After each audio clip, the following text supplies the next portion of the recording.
Is it a good time to buy a house? Ask most agents, and the answer's always going to be the same. Yeah, of course it's a good time to buy a house. Every single time, the answer never changes. They want you to buy a house. Typically, I want you to buy a house too. But here, we're going to let the math decide. It's not emotions. It's not pretty pictures. Let's let the math decide why you should buy or rent.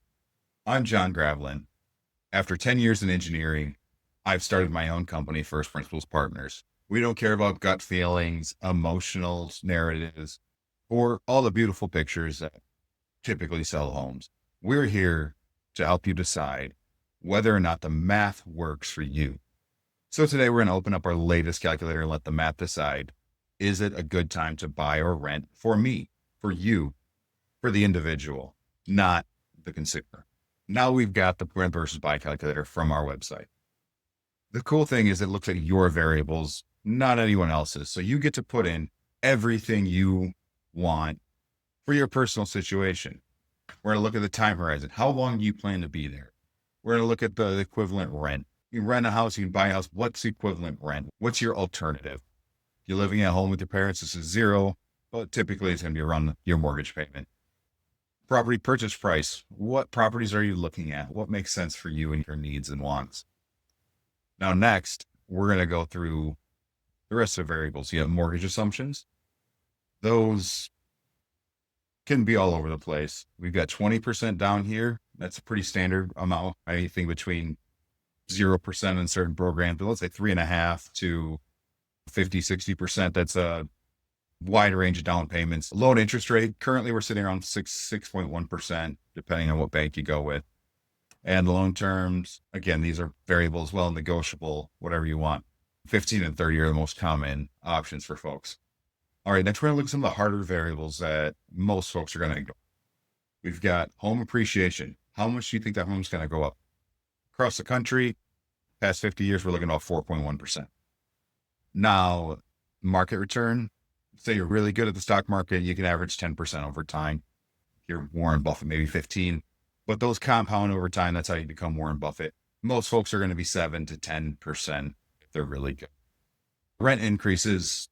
Typically, landlords are going to raise the rent every year. Obviously, you'll see some years where they don't. They'll make it up in the later years. Don't worry. Also, general inflation. We have to really pull this model in to have a comparative flat baseline, because home appreciation is great, but also it's got to outdo inflation for it to mean anything to you. Next, we have frictional costs. These are most commonly ignored because it's kind of like the hidden fees of real estate, right? We've got closing costs up front. You're going to pay a few bucks, typically a percent of the loan. You might have to pay your agent. We'll just call this 3% for now. 6% in future selling costs. You're probably going to use an agent to sell it in the future. Obviously, all negotiable, all personal to you. Just an average baseline, whatever you want. Put in 6, 5, 7. If you want to sell it yourself, say 2. Annual property taxes. This varies wildly, state to state, city to city.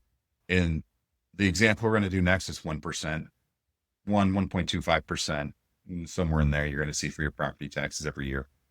Those also go up, and those are going to go up at the general rate of inflation in our model. Homeowners insurance as well, that's based on the general inflation. In this case, 1,500 is what we use for our baseline. It could be more, less, hard to tell. Very personal, very specific. Now, HOA dues, not very common in Michigan. It's impossible to buy a house in Florida without them. It depends, right? So again, depends on what you're looking at. Most commonly in Michigan, we're going to call it 0. And then maintenance. We have death, taxes, and maintenance. Those are all certainties. Maintenance is also a variable number. 1% is for a standard homeowner should plan on 1%. You want to have everything done for you. You're not going to mow your own lawn, everything. You want to basically rent your house from yourself, pay for everything to be done. You might be looking more at 2 or 3% in annual maintenance. But if you're kind of like me and way too proud to hire out things that you can do yourself, much to your own detriment often, but you might be only looking at 0.5%. All personal variables. So how do we apply this now? How do we apply this to your situation? We're going to pull in some variables. We've got this house here in Grand Rapids, $350,000 on Country Club Drive Northeast, 4 beds, 2 baths, We can go through all the pretty pictures you want, but really for this case, we just need the numbers. 350,000 and the property taxes are currently less than 1%, but we'll just use 1% for this case. So 350,000, a comparable rental now, because you have to have an alternative. You're living with mom and dad, you're going to invest your money instead. But most of us have to find an alternative, right? 2,400 might be a comparable rental. Here, pull this one in. We've got a comparable rental just around the corner from the first house. The neighbor's a little different, to be completely fair, but 2,450 on 4 bedrooms, 1.5 baths, much smaller square footage though, but similar bed and bath configuration. We're going to pull that out now. 2,450. We have our alternate choice now. Rent or we're going to buy a house. How much are we going to put down? You can choose whatever. For the sake of this exercise, we'll do 20%. You can put down 10%. And what you'll notice actually is that this helps your long-term scenario because you're further leverage. That does introduce some risk. If you have to sell in a few years and the market happens to go down, that leverage can come back to bite you.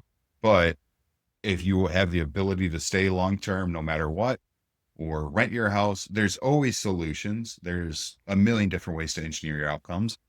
So 10% might be a more common number, but let's just, for the sake of this exercise, we'll do 20%. Loan interest rate, 6.1. We'll keep that all the same. Home appreciation, that's very conservative, but also that means rent increase. These numbers typically follow each other. This went up to 5-6%, which I think that Grand Rapids is certainly capable of over the next 10 years. Rent increase would follow by, again, 4 or 5%. Market return, we'll say 9%. Let's just say you're an amateur, but still an amateur making 9% would be fantastic. Inflation, 3% is always, and unfortunately it hasn't been that way the last couple of years, but we're looking at 10 years, not 2 years.